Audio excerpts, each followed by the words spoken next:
Pozdravljeni! Danes je mednarodni praznik žensk, ki ga v približno 100 državah praznujejo vsako leto na ta dan.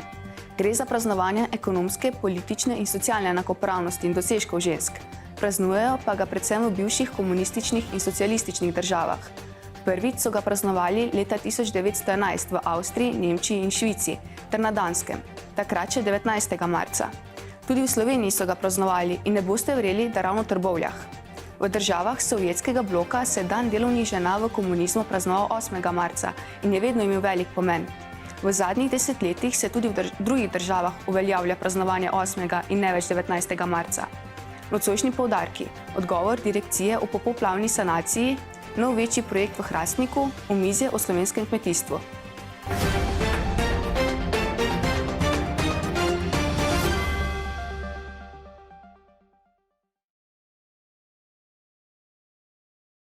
V Litiji je avgustovska povodenj uničila veliko, tako objektov kot tudi samo strugo reke Save, ki bi jo bilo sedaj potrebno očistiti in poglobiti.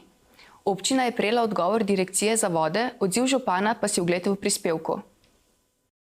Ja, to se gre predvsem v zvezi s tem načrtom za tako sanacijska in pa vzdrževalna, investicijska vzdrževalna dela v letošnjem letu, se pravi tako na reki Savi in pa njenih pritokih oziroma vodotokih. Moram reči, da smo nad predlogom bili zelo razočarani. Praktično bi lahko rekel, razen tistih intervencijskih del, ki so bili ene dela urejena v lanskem letu, v začetku letošnjega leta. Dejansko ni skoraj nobenega resnega sanacijskega, kaj šele investicijsko-vzdrževalnih del na reki Savi.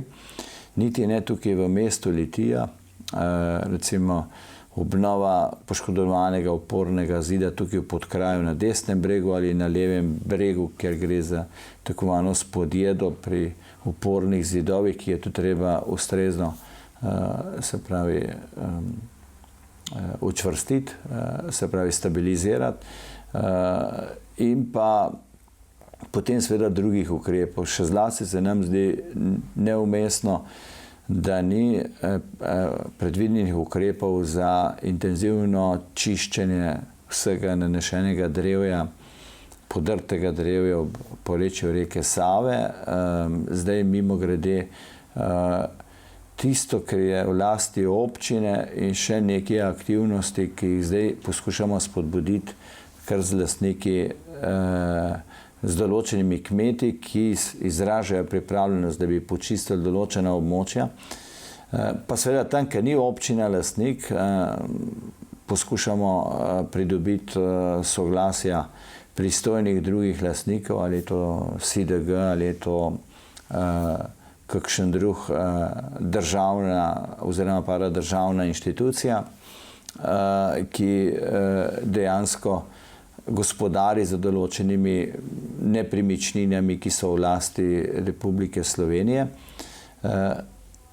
Druga zelo pomembna, se pravi, odmik pa se nam zdi v tem, da tudi ni nobenega razmišljanja v smeri načrtnega odvzema tega nanešenega, se pravi, sipin, peska iz reke Save, saj na tistih predelih, kjer je evidentno, da je prišlo z tem naplavljanjem do dviga rečnega dna. To so določeni predeli, recimo tukaj nad Savo, en del je tukaj v mestu Litija, ali pa gor recimo Ribče, Kresnice, oziroma en predel tukaj pri Logu.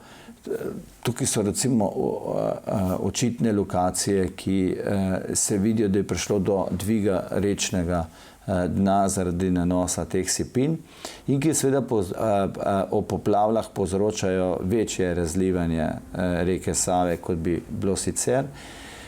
Imamo pa tudi pripombe do drugih vodotokov, ki tudi jih ni v tem programu. Mi bomo seveda, smo apelirali na Ministrstvo za naravne vire in prostor, da se čim prej sestanemo skupaj z vodstvom direkcije za vode Obravnavali bomo te pripombe, ki jih bomo posredovali še ta teden, tudi na seji občinskega sveta, povabili pristojne iz ministrstva in direkcije in jaz le pričakujem, da bo prevladal in razum in ena ustrezna rešitev za eno res načrten pristop k, se pravi, boljšemu urejanju reke Save na našem območju. V ponedeljek, 4. marca, so v Hrastniku predstavili projekta oziroma razpisa. Prvi naslavlja obrtno cono Hrastnik in njeno revitalizacijo, v drugem, ki so ga na občini že prijavili, pa bodo vzpostavili podjetniški inkubator v zgradbi Kompress Hausa. Več pa nam je zaupal župan občine Hrastnik Marko Funkel. Gre za obnovo enega pomembnega prizorišča v Hrastniku, za praktično dobesedno tam, kjer so stali rudniški objekti. Ni šlo za območje rudarjenja, šlo je za rudniške objekte in to območje od Mlakarjevega stanovanja preko kompresorske postaje, tudi vhoda v jamo, bivše Vaškave in vseh servisnih vhodov imamo v skladu za pravičen prehod dva projekta. Eden je komunalna ureditev cone, drug pa je predstavitev novega podjetniškega inkubatorja, za katerega si res želimo, da bi postal pomembno stičišče predvsem za celotno zgodbo podjetništva in znanja v Hrastniku. To si res želimo, da bi na tem mestu ponudili različna znanja, ki jih imajo tako obrtniki kot na drugi strani tudi organizacije, mogoče tudi kakšna zunanja organizacija in res želimo, da bi to zaživelo kot nek center in stičišče. Predvidena časovnica je do leta 2026, kar zadeva samo komunalno ureditev, verjetno ni takšne težave kot pa proti Kompress Hausu. Na kakšen način imate namen zagotoviti vsebino, da bo cel prostor, cela ideja zaživela v svojem polnem obsegu? Mi smo si pri pripravi samega projekta zadali, da probamo najprej čim bolj ustvariti vtis avtentičnosti prostora, da ohranimo pač podobo kompresorske postaje, da notri umestimo tudi galerijski prostor in ne nazadnje tudi večjo večnamensko dvorano za izobraževanja, tudi za festival delovskega filma, za jamatlone in tako naprej. Jaz mislim, da je programa v Hrastniku vsako leto več in da bomo ta program z izobraževalnimi vsebinami samo še nadgrajevali. Cilj je, da bi ujeli občinski praznik leta 2026 z zaključnimi deli na obeh projektih. Poprašali smo ga tudi o finančnem vložku občine, saj sta razpisa primarno namenjena sofinanciranju projektov. Ena investicija je mečkeno čez 1,2 milijona, druga pa največ 1,5 milijona, ker še nismo zaključili dokumentacije v celoti za obrtno cono, za komunalo, je še v zadnji fazi, tudi razpis še ni objavljen, zato je cena zaenkrat okvirna. To so predvsem sredstva iz sklada, kaj pa sofinanciranje občine? Ja, nekaj je tudi sofinanciranje občine, na koncu bo to dobrih 40%. Moram pa povedati, da se bomo prijavljali tudi na druge, recimo na projektu inkubatorja je tudi sončna elektrarna, kjer si pa obetamo že letos na razpisu en velik del sofinanciranja. Trenutno se vse 4 občine v Zasavju pogovarjamo za skupen razpis nad megavat na javnih objektih in to je ravno eden od teh objektov, za katerega si želimo, da bi že v letošnjem letu na koncu leta sončna elektrarna delovala. Naziv častni občan podeljuje občinski svet občine Trbovlje posameznikom, katerih življenjsko ali večletno delo in aktivnosti na kateremkoli področju človekove ustvarjalnosti predstavljajo izjemne zasluge in imajo trajen pomen za razvoj, blaginjo, ugled občine Trbovlje in na njeno prepoznavnost. Prvo junijsko nagrado podeljuje občinski svet občanom Trbovelj za nadpovprečno uspešno delo ter uveljavitev na različnih področjih družbenega in gospodarskega življenja za izjemne posamične dosežke občanov Trbovelj, ki so s svojim avtorskim delom ali z drugimi dejanji na posameznih področjih prispevali k razvoju, ugledu in k uspehu občine Trbovlje. Za izjemne dosežke občanov na posebnih področjih ali v ustanovah zunaj občine, ki prispevajo k ugledu občine Trbovlje. Predloge za javni razpis pa lahko podajo posamezni občani in občanke, nevladne organizacije, društva, združenja, politične stranke, krajevne skupnosti in druge organizacije do 25. marca 2024. Javni razpis je na voljo na njihovi spletni strani. V torek, 27. februarja, je v prostorih Kulturnega centra Šmartno pri Litiji potekalo pogovorno omizje na temo aktualne problematike v slovenskem kmetijstvu. Gostila ga je stranka SDS. Gostje pogovornega omizja so bili dr. Jože Podgoršek, Ivan Urbajs, Franc Černe ter predstavnik Društva podeželske mladine Litija Šmartno. Danes imamo pogovorni večer oziroma okroglo mizo na temo kmetijstva, gozdarstva, prehrane in vsega ostalega, kar sodi zraven. To je organizator Forum za kmetijstvo in podeželje Slovenske demokratske stranke in tokrat sta organizatorja oba občinska odbora, občinski odbor Šmartno pa občinski odbor Litija, pa seveda kot regijski dogodek bomo v bistvu pokrijemo celotno Zasavje. Gosti današnjega dne so bivši minister 14. Janševe vlade, dr. Jože Podgoršek, minister za kmetijstvo, gozdarstvo, prehrano. Potem je Ivan Urbajs, ki je član sveta Kmetijsko-gozdarske zbornice Slovenije, območne enote Ljubljana, in pa tudi Franc Černe, ki pa je predsednik upravnega odbora Kmetijsko-gozdarske zadruge Litija, ki hkrati pokriva seveda tudi Šmartno. Bodo pa gosti tudi mladi, in sicer Društvo podeželske mladine Litija, ki pa pokriva tudi območje Šmartnega. Glavna tema je pa problematika v kmetijstvu, ker vemo, da se kar problemi kopičijo, da se nikakor ne ustavijo. Problem je v tem, da se vlada ne pogovarja z deležniki, z predstavniki različnih organizacij kmetijskih, sprejema čudne stvari, naprimer OMD, obdavčenje OMD-ja, kar je velik problem. To so hribovske kmetije, kjer so območja z omejenimi dejavniki, hribovske gorske kmetije in so to, kar enostaven minister za finance to kar lepo obdavči. Problem je tudi visoka cena energije. Problem, ki ga vlada ne vidi oziroma ga ne naslavlja, kot radi rečejo, so draga škropiva, draga gnojila. Cene pridelkov povemo, da so pa dokaj nizke. Problem je pa tudi Evropa, omejevanje fitofarmacevtskih sredstev, uvoz iz tretjih držav, cenene hrane in skratka ni zavedanja, da je slovenski kmet hrbtenica slovenskega kmetijstva in slovenske zdrave, varne prehrane. In pač tega se treba zavedati, te stvari je treba odpreti in vlada bi mogla iti nasproti kmetu, ne pa da ga še zavira. Zasavske glasbene šole so se tudi letos vključile v tekmovanje mladih glasbenikov Slovenije Temsik. Na vseslovenskem tekmovanju različnih starostnih skupin in glasbil se bo predstavilo približno 930 tekmovalcev v solističnih disciplinah in komornih zasedbah.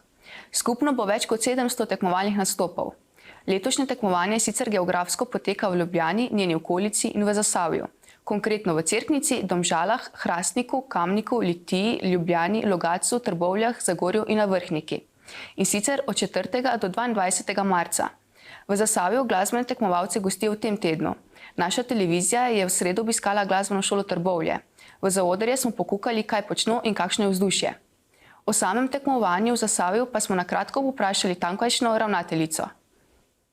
Ja, na naši šoli, pravzaprav na vseh zasavskih glasbenih šolah v teh dneh gostimo 53. državno tekmovanje mladih slovenskih glasbenikov. Na naši šoli konkretno gostimo zdaj od 6. do 8. marca, kak lep dan, za dan žena bomo gostili violiniste in tudi tiste najmlajše od prve A do prve B kategorije, zato jih je toliko več, ker minutaža pri teh najmlajših je nekoliko krajša kot pri starejših kategorijah, srednješolcih in tisti, ki so že na akademskem nivoju.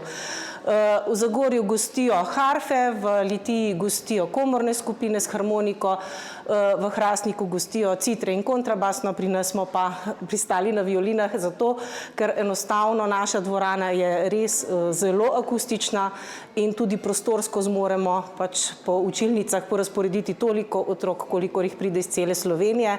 Moram povedati, da je to eden bolj množičnih tekmovanj, kar 47 jih je v prvi A kategoriji, 37 pa v prvi B kategoriji, tako da imamo zelo polno in zelo živahno šolo, pa tudi parkirišče je zelo, zelo polno. V Zasavju se tekmovanje sicer zaključi 8. marca, drugod po Sloveniji pa bo trajalo do 22. marca. Saj časovno vsa ne poteka istočasno in ob istih dneh. Izbrani prvonagrajenci bodo nastopili na zaključnem koncertu 28. marca 2024 v dvorani Konzervatorija za glasbo in balet Ljubljana, kjer bo poleg koncerta tudi podelitev odličij in posebnih nagrad. V galeriji gradu Bogenšperk odpira razstavo klekljane čipke Društva zasavskih klekljaric Srčevke z naslovom Odkrite skrivnosti neba. Razstava predstavlja čipke na temi ozvezdja in horoskopi. V sredo, 13. marca, odpiramo v galeriji gradu Bogenšperk razstavo Klekljane čipke. Dela so nastala izpod spretnih rok članic Društva zasavske klekljarice, Srčevke. V društvu delujejo tako klekljarice iz Zasavja, kot tudi iz Šmartnega in pa Litije. Zdaj, odgovorov, zakaj čipka v naši galeriji, je več. Grad Bogenšperk seveda promovira v prvi vrsti Valvazorja in zanimivo, ravno najstarejša čipka, ki je bila odkrita na slovenskih tleh do zdaj, je bila odkrita v grobnici rodbine Valvazor. Po drugi strani pa, tako kot verjetno gledalci že vedo, smo lani oktobra na gradu odprli novo stalno razstavo Čarovništvo in vraževerje na Slovenskem. No, ta razstava klekljaric, se pravi klekljane čipke, pa govori prav o temi, ki se na nek način navezuje tudi na čarovništvo, namreč o odkritih skrivnostih neba. Tako je naslov razstave. Klekljarice so klekljale na temo ozvesti in pa horoskopov. Tako da razlogov, da si ogledate razstavo, je več. Vsekakor dobrodošli tako na odprtje v sredo, kot rečeno 13. marca ob 18. uri, kot tudi na ogled razstave pozneje. Pridete na grad, si ogledate. Razstava bo odprta vse do konca aprila. Vsi poznamo Salome. Slovenski publiki je dobro znana kot pevka, igralka, udeleženka televizijskih resničnostnih oddaj in kot transspolna ženska, ki je izdala knjigo o svojem življenju z naslovom Novo rojstvo.